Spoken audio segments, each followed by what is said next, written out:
Donc voilà, je m'appelle Concetto. Donc je viens d'Italie en réalité. Et ça fait maintenant bientôt 9 ans qu'on habite en Belgique. Donc c'est pour cela mon accent. Et aussi, si je fais quelques erreurs en français, soyez clément, soyez miséricordieux comme Jésus. En tout cas, avec Philippe, c'est un plaisir parce qu'on s'est connus, on va dire en 2015. Donc il était venu dans l'église. Donc moi j'ai quitté l'Italie, j'étais gendarme. Et pour venir faire l'école biblique à Bruxelles, le Seigneur nous a appelés là avec ma femme. Et donc en 2015, après ma première année, il était venu prêcher là où on était à l'église. Et donc il avait eu une parole pour moi, il m'avait dit, tu sais, je te vois un jour dans une église catholique avec une foule qui te suit. Alors j'ai gardé cette parole pour moi. Et l'année passée, en 2022, donc on a implanté une église dernièrement, avec l'église là où on était. Donc le pasteur, on a eu cette vision d'implanter une autre église à Charleroi. Et donc lui, il est venu nous bénir avec le spectacle pour les enfants. Il y a eu un spectacle pour les enfants du quartier. On a eu plus d'une centaine de personnes du quartier venir. Et je lui dis, Philippe, tu te rappelles en 2015 ? Bon, bien sûr, il ne se rappelait pas. J'ai dit, en 2015, tu m'as donné une parole. En fait, il m'avait dit, tu seras dans une église catholique. Je vois un bâtiment catholique, en tout cas. Et effectivement, les locaux, là où on a implanté l'église, c'est une association culturelle catholique, où il y avait une petite, sous le côté, il y avait une petite chapelle, où il y avait des cultes catholiques. Aujourd'hui, c'est, voilà, nous, on occupe les lieux.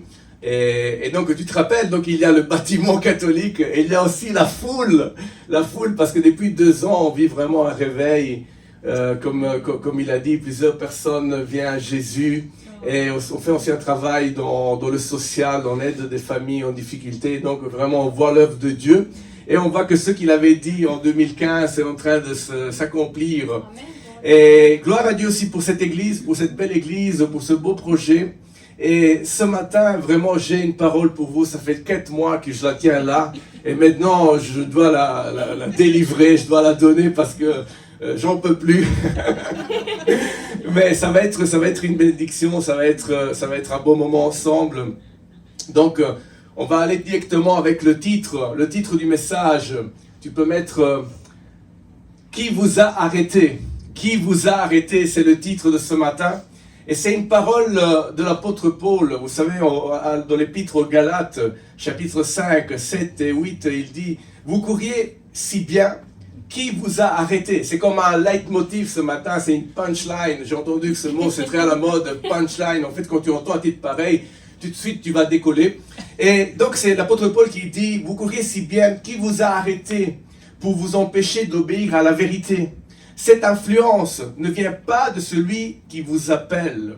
Donc ici ce matin je vais parler à des personnes, je ne vous connais pas, je ne connais pas votre vie. Philippe m'a rien dit, mais je vais parler à des personnes qui ont été arrêtées à un moment donné dans leur course.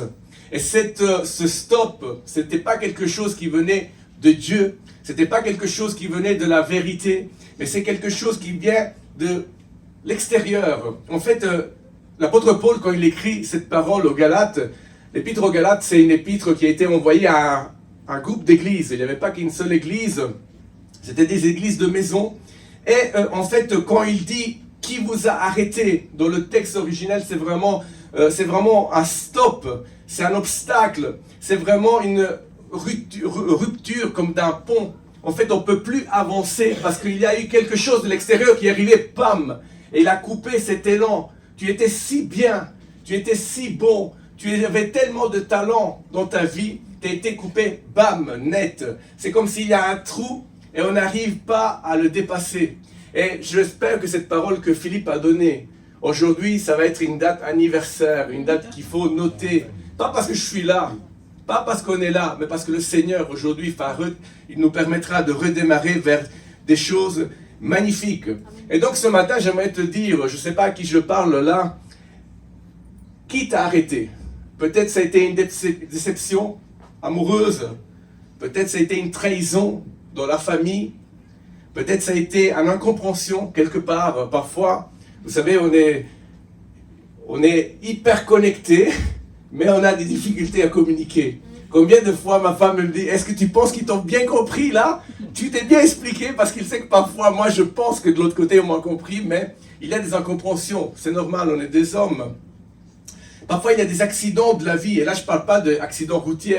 Il y a des situations qui arrivent, bam, ça tombe, tu perds le travail et tu n'y arrives plus à avancer. Parfois c'était aussi des déceptions qui arrivent à travers un système religieux. Vous savez, les églises, mon église, pas ici, hein. Ici vous êtes beau et gentil, mais dans mon église, parfois on fait des erreurs. Dans les églises dans le monde, ailleurs, en France et dans le monde, on fait des erreurs et des personnes sont arrêtées dans cet élan. Ou peut-être c'est même un système humain. Vous savez, parfois on est déçu par l'État, on s'y attendait quelque chose, on s'attendait de l'aide. Surtout dans cette période de Covid où on a eu besoin aussi de l'État, on s'y attend beaucoup de choses. Surtout dans l'époque des réseaux sociaux, on entend qu'en Allemagne, en Italie, on fait ça. Et nous, on se dit, et nous ici, en France, en Belgique, est-ce qu'il n'y a pas d'aide? Donc vous voyez, parfois dans cet élan, on peut être arrêté par n'importe quelle situation. Mais ce matin, j'aimerais te dire qu'il faut reprendre là où tu étais, il faut reprendre là où tu t'es arrêté. Parce que comme dit l'apôtre Paul, cette influence ne vient pas de celui qui vous appelle. Cette influence négative qui t'arrête dans ton élan, dans ta vie, dans ta famille, ne vient pas de Jésus-Christ qui a donné la vie pour toi et pour moi. Et donc, aujourd'hui, j'aimerais faire un parallèle avec une histoire très connue, avec un peuple très connu, c'est le peuple de Dieu. Le peuple de Dieu qu'à un moment donné, il se dirigeait vers la terre promise, et à un moment donné, il s'est arrêté. Ils arrivent aux portes de la terre promise, cette terre où coule le lait et le miel. C'est une image pour dire c'était magnifique, c'était le projet de Dieu, c'était ce qu'il fallait pour eux, et c'était ce qu'il fallait pour toi et pour ta vie. On arrive aux portes de quelque chose, mais tout à coup, ça s'arrête. Et il y a une entière génération, parmi laquelle Caleb et Josué, qui s'arrêtent aux portes de quelque chose de beau. Et toute la génération de 0 jusqu'à 20 ans sont obligés à rester dans le désert parce que les plus grands, ceux qui avaient 30, 40, 50, 70 ans, ils se disent non, on ne peut pas aller de l'autre côté, ça fait peur. Même si Dieu nous a conduits jusqu'ici, même si on a vaincu les Égyptiens, même si la mer rouge s'est ouverte, s'est fermée, on a peur d'aller de l'autre côté. Et donc il y a une génération parmi laquelle Caleb et Josué, et parmi laquelle toutes des personnes de 0 jusqu'à 20 ans qui restent 40 ans dans le désert. 40 ans dans le désert. C'est mieux ici, hein? Pas dans le désert. Ils restent dans le désert pendant 40 ans. Et ce matin, justement, j'aimerais faire un petit survol des premiers 5 chapitres. Mais n'ayez pas peur, je ne serai pas long. On fera un survol des premiers 5 chapitres du livre de Josué pour voir un petit peu cette histoire. Et je vous promets, je vous prends en main et je vous promène dans l'histoire du peuple d'Israël. Et vous verrez que petit à petit, on comprendra qu'on n'est pas fait pour s'arrêter. Parce qu'il y a des projets de Dieu. Et maintenant, c'est le moment de s'activer. Connexion, Église Connexion. C'est le moment de s'activer, de se lever.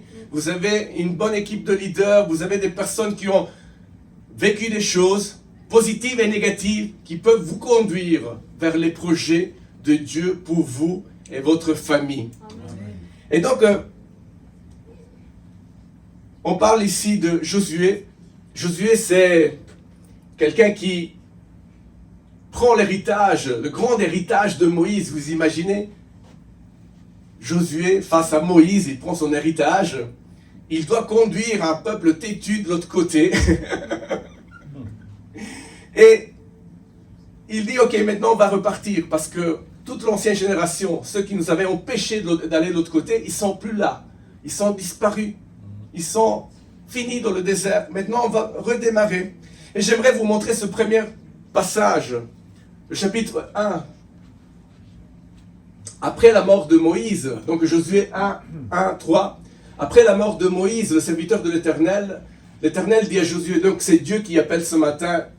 Là, c'était Josué, ici, c'est Connexion. C'est Dieu qui nous appelle, le fils de Nun et assistant de Moïse. Regardez ici, c'est important. Mon serviteur Moïse est mort.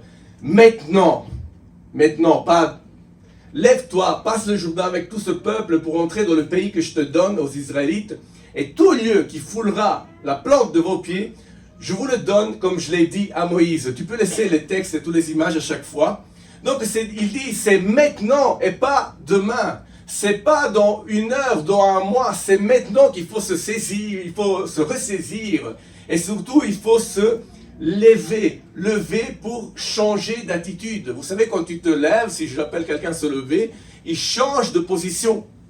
Je me rappelle une fois, j'avais entendu un prédicateur, là on était en train de se questionner avec Stéphanie parce que je venais d'Italie, j'avais tout quitté, le travail, donc les premières années, Stéphanie, elle est italo-belge, donc on a vécu chez mes beaux-parents pendant 2 ans. Alors on attendait que Dieu nous donne ce signal pour dire, vas-y maintenant, loue ta maison, parce que voilà, il fallait se remettre en marche après avoir quitté le travail, après avoir fait 3 ans d'école biblique. Et j'entends ce pasteur qui dit, lève-toi. Je me suis levé, j'ai dit, Stéphanie, c'est maintenant, le Seigneur a donné le mot, l'ordre pour aller louer la maison. On l'a fait, on a commencé à vivre notre vie, après on a acheté la maison, et plein de choses se sont passées. Quand Dieu dit maintenant, c'est pas après, c'est maintenant. Et ce n'est pas une question de position physique, c'est une position d'attitude, de cœur. J'espère que maintenant, tu puisses t'activer. Et il dit, lève-toi pour rentrer dans le pays. Ça veut dire qu'il faut rentrer ailleurs, dans des projets que peut-être ces situations ont enterrés dans ta vie. Des situations qui sont arrivées, des monstres qui sont arrivés pour bouffer ces projets. Maintenant, c'est le moment de rentrer dans le projet de Dieu. Et comme je disais à Philippe, j'avais une parole pour lui. En relisant ces versets, quand Dieu dit, parce que c'est Dieu qui parle à Josué, tout lieu que foulera la plante de ton pied et de ton église, Philippe, je te le donne, comme je l'ai dit à Moïse. En fait, ici, Philippe, chaque pas, il demandera du courage. À chaque fois que tu vas lancer un nouveau truc, une nouvelle réunion, un nouveau département, une nouvelle situation, ça va être vraiment prendre du courage et se activer. Et plus tu marches dans le projet de Dieu, plus tu prends du courage, plus tu vas conquérir cette région et ce pays pour le Seigneur. Mais c'est vraiment un défi. Et c'est un défi qui ne concerne pas seulement Philippe, c'est un défi qui concerne tous ceux qui soutiennent la vision connexion. Chaque pas conduit par le Seigneur, bien sûr, ça va être un pas de conquête, mais ça demandera du courage, du temps, des sacrifices, de l'argent, de l'amour. On ne conquérit pas des âmes sans sacrifice. Jésus a donné sa vie. Et donc c'est la parole que j'avais pour toi, note-la bien. Josué 1:3, tout pied qui foulera, tout lieu qui foulera la plante de cette église, je vous la donne.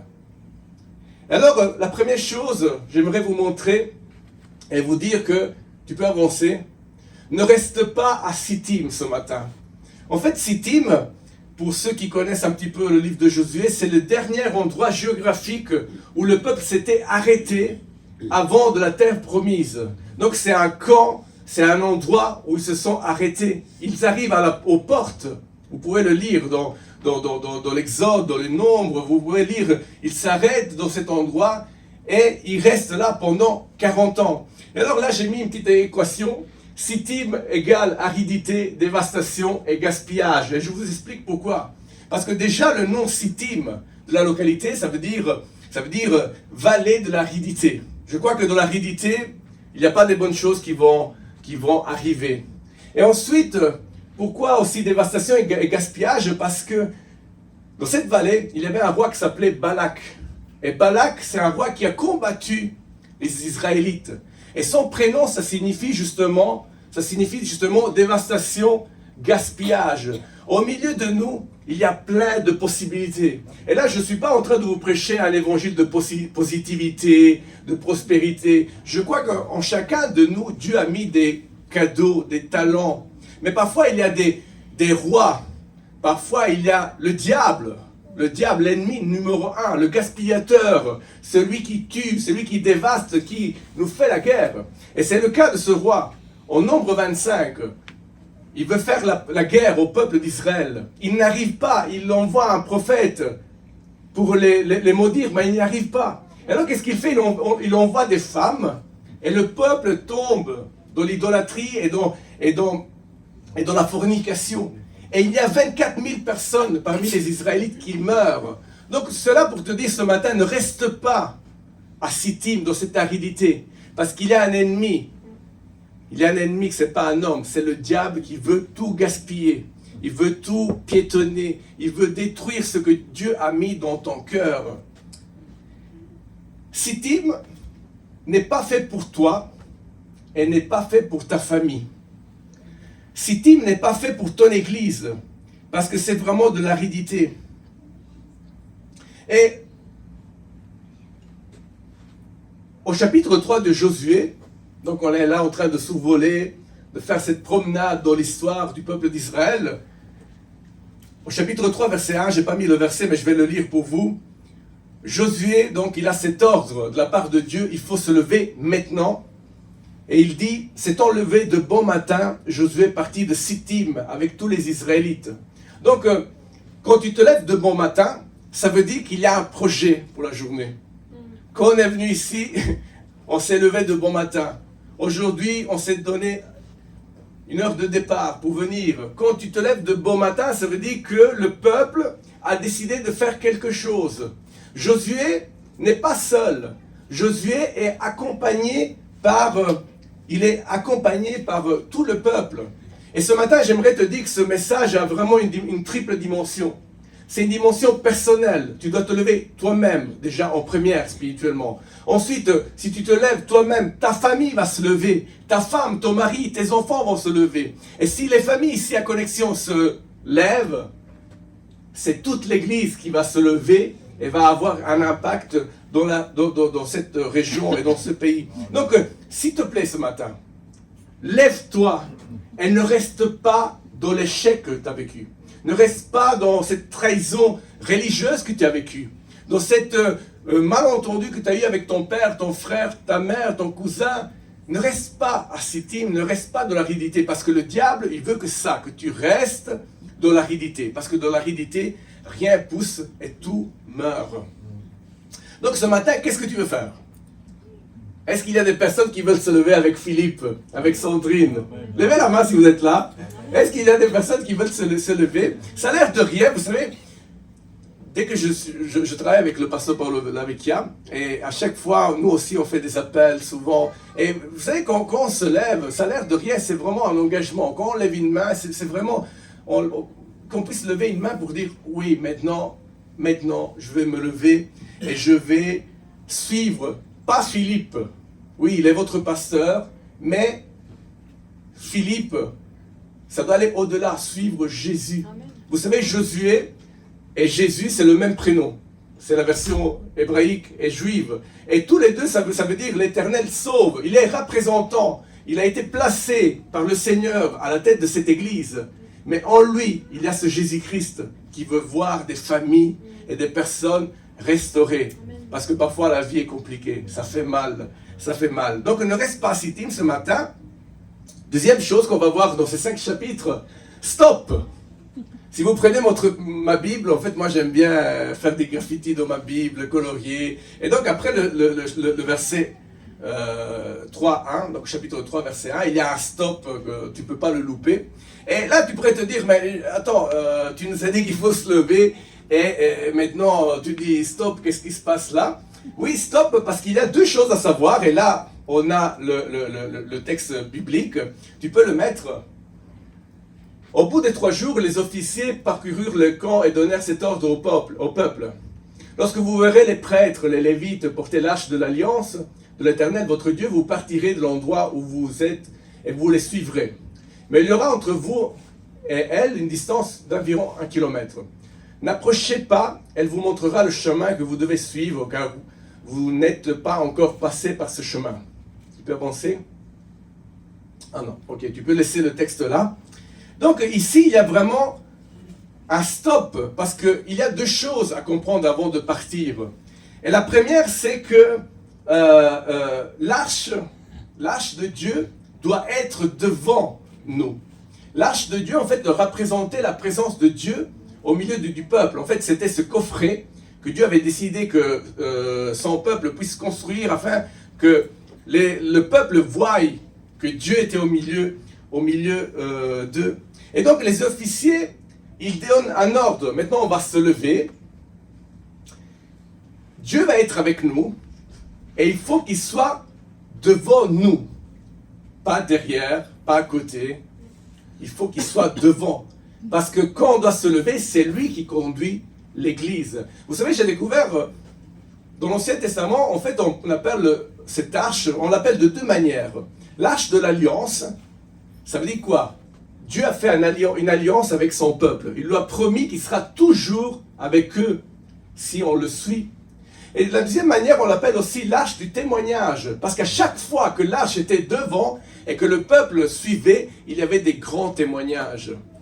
Il y avait des grands témoignages. Ce matin, quand on priait pour ma femme, elle a une maladie auto-immune, je disais, Seigneur, qu'on puisse avoir cette guérison, afin qu'on puisse témoigner que tu es capable de guérir, que ses mains puissent être guéries, que sa voix puisse chanter de ce miracle. Nous, on le croit, on l'aura, on l'aura. Et que ça puisse être pour ta gloire. Parce que quand Dieu est là, il est l'arche du témoignage. Quand il est là, il est l'arche de l'alliance. Il ne nous quitte pas. Il fallait qu'on soit à 1 kilomètre de cette arche. Parce qu'il faut bien voir où l'arche va. C'est l'arche, c'est Dieu qui trace le chemin. Bien sûr, il y a des personnes comme Josué à la tête du peuple. Mais c'est Dieu qui traçait le chemin. Et en fait, ici, dans le texte qu'on a lu, tu peux revenir en arrière. Elle vous montrera le chemin que vous devez suivre, car vous n'êtes pas encore passé par ce chemin. Vous savez, quand on a ouvert l'église, autour de moi, j'ai 6 personnes qui collaborent avec moi et ma femme. Et j'ai dit, écoutez, c'est pas des théologiens, c'est pas des pasteurs, c'est des personnes qui veulent servir le Seigneur, ils ont un grand cœur pour les perdus. J'ai dit, vous savez quoi? Ici, on va vivre ça. On va passer par des chemins qu'on n'a jamais connus. Et vous savez qu'est-ce qui se passe? Des femmes, des hommes commencent à prêcher l'évangile dans mon équipe. Ils commencent à faire des choses qu'ils n'ont jamais fait. Gérer une église, passer par des chemins jamais vus. Peut-être tu n'as jamais été considéré dans ton église. Mais si tu suis Jésus, si tu suis l'arche du Seigneur, c'est ça qui va se passer. Tu vas passer par des chemins. Je suis né d'une famille chrétienne. J'étais la brebis noire de l'église. J'étais le casse-pied. J'étais celui qui détruisait tout. J'étais celui qui n'écoutait rien. J'étais celui qui, à l'école du dimanche, il faisait toujours les 400 coups. Jamais personne n'aurait misé sur mon appel. Un jour, un pasteur me l'a dit. J'aurais jamais pensé de toi que tu peux devenir un pasteur. Mais Dieu, quand on se met derrière lui, un jour, j'ai décidé de me mettre derrière lui. Et il me fait passer par des chemins. Je parle français. Vous imaginez, je suis arrivé en Belgique, j'avais dit, je ne savais pas le faire. J'étais gendarme, maintenant j'enseigne la religion dans les écoles, c'est magnifique, je travaille tous les jours avec les enfants. Rien à voir, des chemins que je ne pouvais jamais imaginer. Et c'est pour ça que je veux te dire ce matin à Église Connexion, si tu suis le Seigneur, si tu suis l'arche, tu passeras par des choses. Ici au milieu de nous, il y a des prédicateurs, il y a des personnes qui vont s'ajouter à la louange, il y a des personnes qui vont s'ajouter pour les enfants. Mais il faut suivre. Il faut suivre. Et la deuxième chose qu'on voit dans ce texte, au verset, tu peux avancer. Sanctifiez-vous, car demain l'Éternel fera des prodiges au milieu de vous. Une deuxième chose, c'est pour cela qu'il y a un stop. La première, c'est il faut suivre Dieu. Et la deuxième, c'est il faut se sanctifier.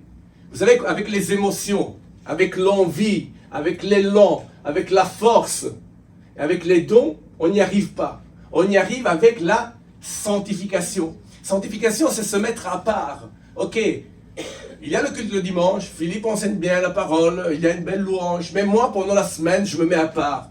Je lis ma parole, je prie, je prends aussi un jour où je saute un repas pour prier, pour lire la parole, je jeûne, parce que je veux voir l'Église Connexion se connecter ici autour, afin que des âmes puissent être sauvées. Tu vois, c'est pas les bons propos qui vont changer les choses. C'est pas oui, c'est un beau milieu, mais s'il y a des personnes sanctifiées, c'est là que ça va impacter. Et c'est deux choses qu'il faut comprendre. Parce que parfois les gens ils ont tendance à se lever. Oui, on y va. Attends, il faut se sanctifier aussi. Il faut connaître Dieu. Il faut connaître Jésus. Il faut connaître. Là, je suis emballé par mon message. Hein? Amen. Ça va, hein? Moi aussi. Toi aussi? Ça va, je peux continuer? Ok. Alors là, qu'est-ce qui se passe? Tu peux avancer un chemin. Donc, voilà, tu as décidé ce matin de te lever. Tu as compris que Dieu doit être devant dans ta vie, doit être à la première place. Tu as compris qu'il faut se sanctifier. Tu as compris que Dieu t'appelle à faire des belles choses que tu n'as pas fait auparavant. Vous savez, j'ai des personnes ils sont convertis depuis leur naissance. Maintenant, le mois de janvier, j'ai lancé une formation d'homilétique pour prêcher pour des personnes qui s'occupent des jeunes. Et j'ai une fille qui elle jouait de la guitare. Je parle, toi tu joues de la guitare, donc peut-être ça peut te... Je lui ai fait cette formation. La première fois qu'elle a prêché, donc lors de cette formation, oh, le ciel est descendu sur la terre. J'ai dit, stop, on va prier, on va remercier le Seigneur. Hier soir, elle a fait sa première louange, suivie de prédication. La fille, elle est convertie depuis une vie. Personne n'avait jamais vu ça. Mais Dieu savait. Elle est passée par un parcours. Elle est maintenant chez nous. Dieu a fait grâce. Elle se met à disposition. Et Dieu, depuis qu'elle est arrivée, elle jouait de la batterie. Maintenant, elle s'est lancée avec la guitare, elle le fait très bien. Et maintenant, elle commence à prêcher aux jeunes. Vous imaginez? Des chemins qu'on ne connaît pas, c'est ça. C'est des choses que tu n'as jamais fait avant et que maintenant tu commences à faire parce qu'ils sont là en toi, enterrés quelque part. Et il faut simplement les faire ressortir. Ressortir. Donc, un chemin nouveau s'ouvre devant toi. Et c'est le cas parce qu'à un moment donné, le peuple se retrouve devant le Jourdain. Donc Dieu dit, on y va. Josué dit, appelez le peuple, on se lève de bon matin. Mais il y a un premier obstacle que c'est le Jourdain. Et là, ça rappelle un petit peu la mer Rouge. Je vais vous lire le texte, je ne l'ai pas mis. Donc, quand les sacrificateurs qui portaient l'arche furent arrivés au Jourdain, et que leurs pieds furent mouillés au bord de l'eau, le Jourdain regorge par-dessous tous ses rives tout le temps de la moisson. Les eaux qui descendirent d'en haut s'arrêtèrent et s'élevèrent en un monceau, à une très grande distance, près de la ville d'Adam. Donc en fait, ils se retrouvent devant le Jourdain et Dieu ouvre ce fleuve. Ça rappelle un petit peu la mer Rouge.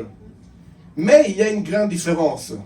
Parce que cette fois-ci, l'ennemi n'est pas derrière. Il n'y a personne qui les oblige à passer ce Jourdain. Il n'y a personne qui t'oblige à changer de position. Oui, je suis là, je suis en train de te prêcher quelque chose qui vient de Dieu, mais personne ne peut t'obliger. De toute façon, tu es déjà à l'église. Tu as déjà connu Jésus-Christ. Tu as déjà pris ton baptême. Tu as déjà vécu la nouvelle naissance. Tu comprends? Il n'y a plus les ennemis comme les Égyptiens qui voulaient tuer. Les ennemis maintenant sont devant. Ils sont devant. C'est Jéricho, c'est les murailles. Mais ce matin, vraiment, Dieu ouvre un chemin nouveau parce que Dieu veut qu'on puisse se reconnecter avec lui. Il veut qu'on puisse se reconnecter. En fait, Josué, le peuple, est en train de vivre une reconnexion. Ça rime avec le nom de votre église. C'est incroyable, hein? Dieu veut faire une reconnexion avec certains. Et ce matin, il te dit, arrête de rester là, de l'autre côté, à Sittim. Maintenant, passe ce Jourdain. Et dans le texte, il est écrit que, de loin, vous voyez Jéricho. Jéricho, c'était là où on devait aller combattre, mais ce n'était pas encore le moment de combattre. On devait passer ce Jourdain pour se reconnecter au plan initial de Dieu. Le plan initial de Dieu était lequel? 40 ans auparavant, qu'est-ce qu'il voulait faire Dieu? Il voulait qu'il aille en terre promise. Après, les situations de l'extérieur sont venues et ont coupé la peur, a coupé le plan initial. Donc, ce plan initial qui a été arrêté, je ne sais pas combien de temps dans ta vie, ce matin, journée anniversaire, doivent redémarrer. Josué, en fait, Josué et toute sa génération avec Caleb, animés d'un esprit nouveau, comme Philippe nous disait hier, c'est une population qui doit se reconnecter au projet initial de Dieu, qui ne change pas. Le projet initial de Dieu, c'est la bénédiction, c'est sa présence, c'est de pouvoir atteindre aussi des nouvelles familles. c'est le plan initial de Dieu qui doit reprendre ce matin. Un chemin nouveau. Et c'est incroyable parce que c'est toujours Dieu qui revient vers nous. C'est jamais nous qu'on va vers lui. Vous savez, quand on se perd, comme par exemple dans l'Éden, je suis né d'une famille chrétienne. J'ai grandi dans le milieu chrétien. Mais c'est lui qui un jour est venu vers moi, à nouveau. Il a envoyé une chorale de Belgique. Et c'est là que j'ai connu ma femme. J'étais en Italie. Moi, la Belgique, je suis né en Belgique. Mais à l'âge de 6 ans, on est rentré en Italie. Et je voulais rien savoir de la Belgique. Parce que ma mère, voilà, elle était arrivée dans les années 70, c'était pas comme maintenant qu'il y a WhatsApp, Facebook, il y a Ryanair pour se déplacer facilement. C'était vraiment arraché de son pays pour une question de travail. Alors quand j'ai connu Stéphanie, j'ai dit écoute, soit c'est l'Italie, soit c'est rien d'autre. ne pense pas que... Mais Dieu a changé les choses, il nous a fait comprendre que c'était lui qui devait choisir. Et aujourd'hui on est là, on vit le projet de Dieu parce qu'on a laissé le Seigneur... faire son œuvre dans notre vie. Quand j'ai dit que je devais laisser la gendarmerie, les gens, ils disaient, toi t'es malade. Même pas dans ma famille on m'a soutenu. Ma mère, que moi je pensais qu'elle était un pilier, je pensais qu'elle m'aurait dit, vas-y, va conquérir la Belgique. T'es sûr? Parce que c'est normal, les parents ont des soucis de leurs enfants.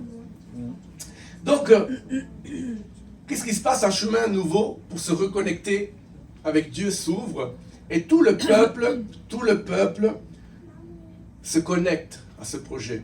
Tout le peuple rentre dans ce projet. Et j'espère que dans ce beau projet que Philippe, Sandrine et son équipe ont à cœur, que tout le monde puisse se connecter. Et ne soyons pas là pour râler.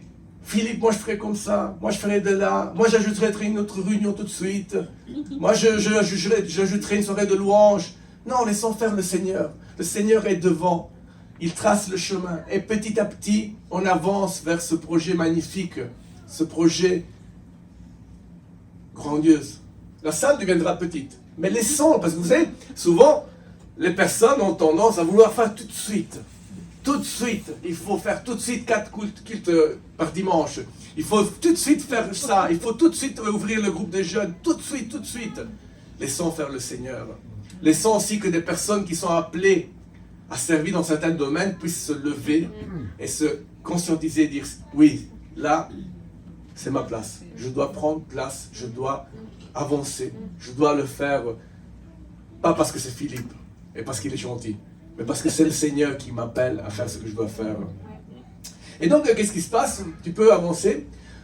Tout retourne comme avant. Parce que quand on se reconnecte avec le Seigneur, c'est magnifique parce que lui, il nous permet de nous rattraper. Il nous permet de rentrer à nouveau là où on s'était arrêté. Et regardez le texte que je vous ai mis, c'est le chapitre 4. Vous vous rappelez, donc, on est toujours en promenade dans l'histoire du peuple d'Israël. 5 chapitres, si vous avez à cœur de les relire, c'est magnifique. L'Éternel dit à Josué, ordonne aux prêtres qui portent l'arche du témoignage de sortir du Jourdain. Donc tout le peuple passe le Jourdain, les eaux s'ouvrent. Josué donna cet ordre aux prêtres, sortez du Jourdain. Et lorsque les prêtres qui portaient l'arche de l'alliance de l'Éternel furent sortis du milieu du Jourdain, et que la plante de leurs pieds se posa sous le sec, l'eau du Jourdain retourna à sa place et inonda tous ses rives comme avant. Garde ce texte. Ne le bouge pas. Regardez là, qu'est-ce qu'il a souligné? L'eau du Jourdain retourna à sa place comme avant. En fait, quand tu te reconnectes avec Dieu, tout retourne comme était prévu. Le Jourdain s'était ouvert, la connexion s'était créée, et ensuite elle est retournée à sa place pour inonder les rives comme avant. Quand le peuple arrive devant le Jourdain, c'est le temps de la moisson, c'est le temps de la fertilité. Donc ils rentrent, les choses se ferment, et tout redevient comme 40 ans auparavant. Maintenant ils sont prêts pour aller en terre promise. Maintenant ils sont fertiles. Maintenant ils sont... Il y a beaucoup de postillons là, qui partent aujourd'hui. On les appelle comme ça. Heureusement qu'il n'y a plus le Covid, Philippe. Ça se voit pas? Ok, ah ok, c'est la lumière. Oh bon, en tout cas, tout revient comme avant et laisse vraiment ce matin dans cette journée anniversaire, que les eaux se renferment sous le passé. Il y a un passé qui t'a fait souffrir, il y a un passé où tu étais dans l'aridité, mais maintenant, ce matin, dans cette date anniversaire, 5 mars 2023, les eaux du Saint-Esprit se referment sur ton passé. Ne laisse plus te rattraper par le passé. Le passé est là, on ne peut pas le nier, mais le passé nous permet de rebondir vers un avenir. On a vécu des choses, on a vécu des expériences qui nous permettront de oublier le passé et vivre le projet initial de Dieu. Laisse que les eaux inondent ta vie. Les terres qui sont près d'un rivage d'eau sont toujours des terres productives. Où il y a un passage d'eau, il y a de la vie. La fertilité permet aussi le partage. Quand tu as un terrain fertile, tu produis quelque chose, des fruits, et tu peux les passer même à ton voisin. Tu peux les passer à tes enfants. Si ton terrain et ta vie ne produisent rien, qu'est-ce qu'on peut passer à nos enfants? C'est fini les temps des années 50 où les parents construisaient des maisons. Vous savez, j'ai vécu ça. Mon grand-père avait construit des appartements en Italie, en Sicile pour moi. C'est fini ça. Maintenant, qu'est-ce que tu veux laisser? Moi, je ne veux pas laisser de l'argent, même si voilà, je ferai ma part pour les soutenir, mais ce que je veux transmettre, c'est Jésus-Christ. C'est cette fertilité, c'est les fruits. Hier soir, on était avec Philippe, on était avec Angela, Franco, on était là. C'est ça que je veux transmettre à mes enfants, cette puissance, cette fertilité de l'évangile, cette sincérité, cet amour, cette joie d'être entre frères et sœurs. Et donc ce matin, j'aimerais dire à quelqu'un, laisse derrière toi le passé, avance vers des nouveaux horizons. Laisse que les eaux se renferment derrière toi pour déborder à nouveau et amener de la fertilité dans ta vie. C'est une parole pour quelqu'un ici ce matin. Laisse le passé se renfermer, que l'Esprit de Dieu puisse couvrir tout ce qui était le passé pour redémarrer dans une vie fertile. Et là, on va vers la dernière chose, dernier chapitre. Que signifie pour vous ces pierres? En fait, au chapitre 5, non, chapitre 4, verset 7, en fait, Dieu dit à Josué de prendre 12 pierres. Il dit, tu prendras 12 personnes, tous les chefs de tribus, qui prendront 12 pierres, ils les sortiront du Jourdain, et ils les mettront là, ils formeront un autel. Vous voyez, à l'époque, on faisait des autels, où on brûlait des sacrifices, pour remercier le Seigneur. Et donc, au chapitre 4 de Josué, verset 7,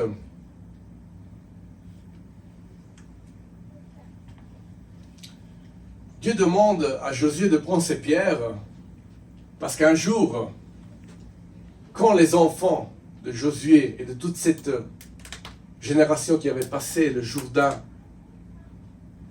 auraient demandé, papa, maman, c'est quoi que ça veut dire ces 12 pierres qui sont mises là?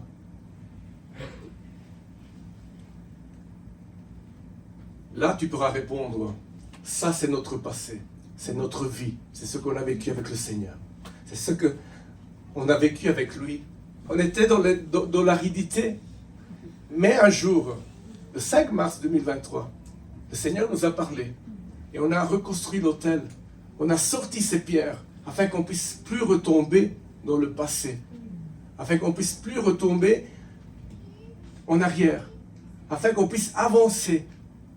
C'est ça que je veux raconter à mes enfants. Je veux raconter, oui, j'ai vécu un passé avant Jésus. J'ai vécu des choses avant Jésus. J'ai vécu des choses qui ne m'ont pas plu avant Jésus. Mais dès que j'ai pris Jésus dans ma vie, aujourd'hui ma vie est un autel. Mon témoignage, mon histoire. Je voudrais que mon fils et mes enfants juste se rappellent qu'on a quitté l'Italie. On est venu en Belgique, on s'est implanté là. On a vu des grandes choses faites par le Seigneur. C'est ça que je voudrais qu'ils se rappellent. Et je voudrais aussi qu'ils se rappellent que Dieu a pourvu pour la santé de Stéphanie. Dieu a pourvu quand j'ai quitté le travail et je l'ai démarré à zéro.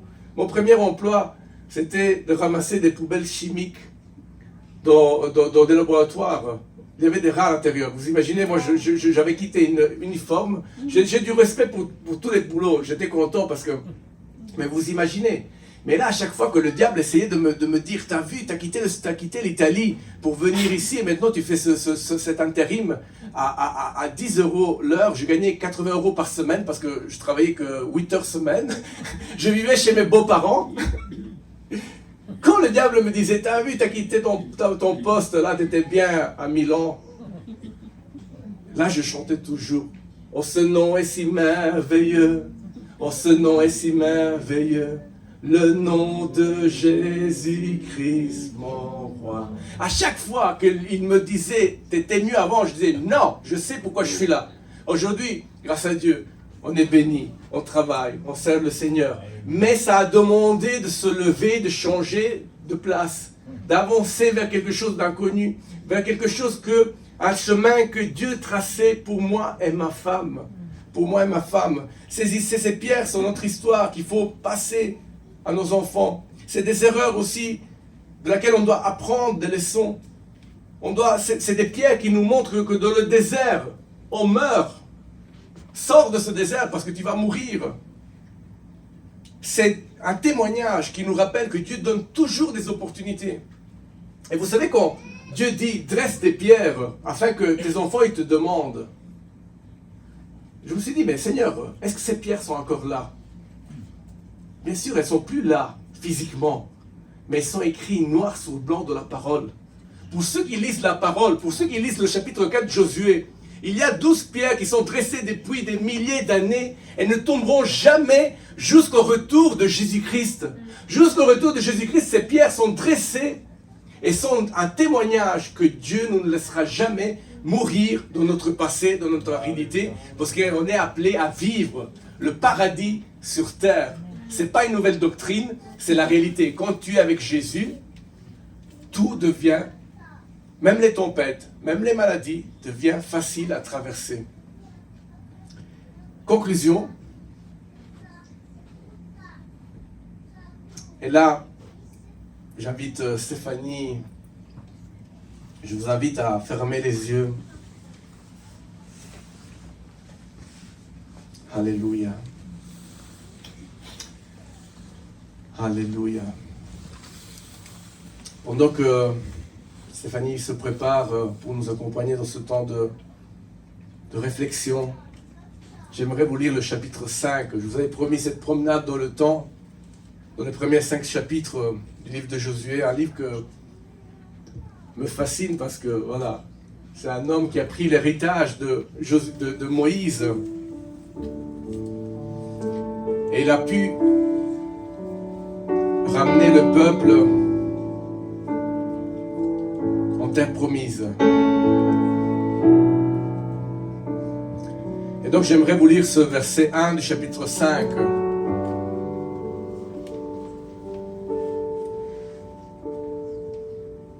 Il n'y a pas le texte, je vais le lire pour vous.